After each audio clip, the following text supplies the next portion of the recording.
Halo semuanya, di video kali ini kami akan membahas tentang pertumbuhan dan perkembangan yang terjadi pada manusia. Sebelum itu, saya mau bertanya nih, apa sih ciri-ciri makhluk hidup? Jika kita membahas mengenai ciri-ciri makhluk hidup, pasti tidak jauh-jauh dari bernafas, dapat bergerak, berkembang biak, bisa makan dan minum, dan yang terpenting adalah makhluk hidup akan bertumbuh dan berkembang seiring berjalannya waktu. Apa sih bertumbuh dan berkembang itu? Apakah keduanya adalah hal yang sama? Oke, jangan banyak tanya lagi, kami akan menjelaskan secara menyeluruh mengenai pertumbuhan dan perkembangan yang terjadi pada manusia. Pengertian pertumbuhan dan perkembangan. Pertumbuhan manusia berupa perubahan fisik yang dapat kita ukur melalui angka. Selain itu, dapat diukur tinggi badan, besar badan, dan berat badan. Pertumbuhan juga tidak dapat kembali ke dalam keadaan yang semula. Contohnya, bertambahnya tinggi badan, bertambahnya lebar panggul, bertambahnya jumlah gigi, bertambahnya berat badan. Perkembangan.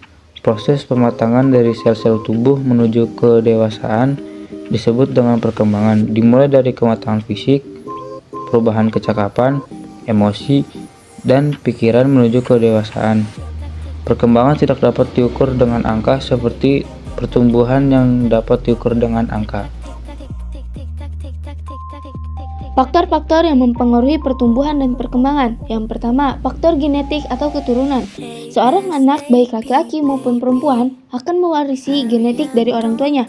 Misalnya, bentuk dan warna rambut, warna mata, bentuk tubuh, warna kulit, dan lain sebagainya. Yang kedua, faktor hormon. Di dalam tubuh manusia mempunyai beragam hormon yang dihasilkan oleh kelenjar tubuh, dan masing-masing mempunyai fungsi sendiri.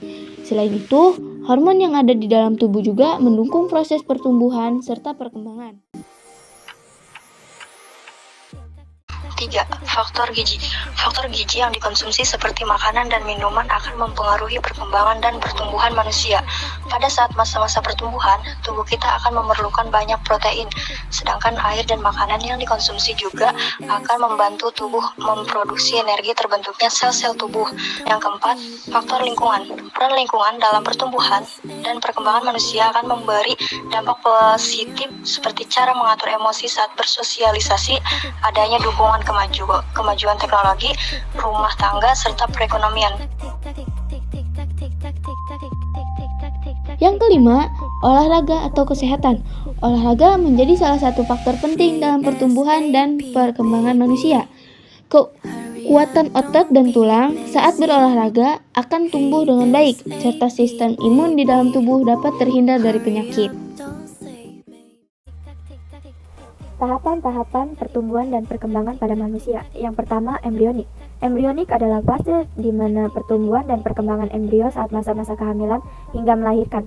Perkembangan embrio dalam kandungan akan semakin bertambah berat dan ukuran, dan dimulainya organ-organ tubuh yang muncul. Yang kedua, pasca embrionik atau bayi. Pasca embrionik atau bayi merupakan fase di mana pertumbuhan dan perkembangan yang terjadi setelah melahirkan. 3. Masa kanak-kanak awal. Masa kanak-kanak awal disebut juga sebagai prasekolah, yakni usia 5 hingga 6 tahun. Dalam tahap pertumbuhan manusia ini, manusia akan belajar melakukan banyak hal sendiri seperti makan, buang air, dan bermain bersama teman. 4. Masa kanak-kanak tengah dan akhir. Masa kanak-kanak tengah dan akhir merupakan masa pertumbuhan yang berlangsung pada umur 6-11 tahun. Pada tahap ini, manusia umumnya sudah menguasai keterampilan dalam membaca, menulis, dan berhitung. 5. Masa remaja. Pada masa remaja, manusia sudah mengalami perkembangan organ reproduksi dan mengalami puber. Selain itu, perubahan fisik yang membedakan antara laki-laki dan perempuan semakin terlihat. 7. Masa dewasa tengah. Masa dewasa tengah adalah tahap pertumbuhan manusia yang terjadi di usia 40-60 tahun. Teman-teman, di masa dewasa tengah ini kondisi manusia tidak begitu prima seperti masa sebelumnya. 8. Masa tua, manula. Jika pada masa dewasa pertumbuhan berhenti, pada masa tua organ-organ tubuh mengalami penurunan fisiologis. Hal-hal yang bisa dilakukan saat usia muda sudah tidak bisa dilakukan pada masa ini. Fungsi organ tubuh mulai tidak bekerja secara maksimal hingga hilang sampai mengalami kematian. Perbedaan pertumbuhan dan perkembangan. Yang pertama, pertumbuhan merupakan proses pertumbuhan fisik yang terlihat, sedangkan perkembangan merupakan proses pengembangan karakter dan kemampuan. Yang kedua, pertumbuhan dapat diukur dengan angka, sedangkan perkembangan tidak dapat diukur dengan angka. Yang ketiga, pertumbuhan bersifat irreversibel atau tidak kembali ke bentuk awal, sedangkan perkembangan bersifat reversibel atau dapat kembali ke bentuk awal. Yang keempat, pertumbuhan bisa berhenti pada batas usia tertentu, sedangkan perkembangan tidak terbatas waktu. Yang kelima, pertumbuhan bersifat struktural, sedangkan perkembangan bersifat fungsional. Oke semuanya, sekian dari video ini. Apabila ada kesalahan dalam tutur kata mohon dimaafkan. Semoga video ini dapat membantu kalian dalam pembelajaran biologi kelas 12 mengenai pertumbuhan dan perkembangan pada manusia. Kami pamit undur diri, sampai jumpa di video selanjutnya. ASAP, baby.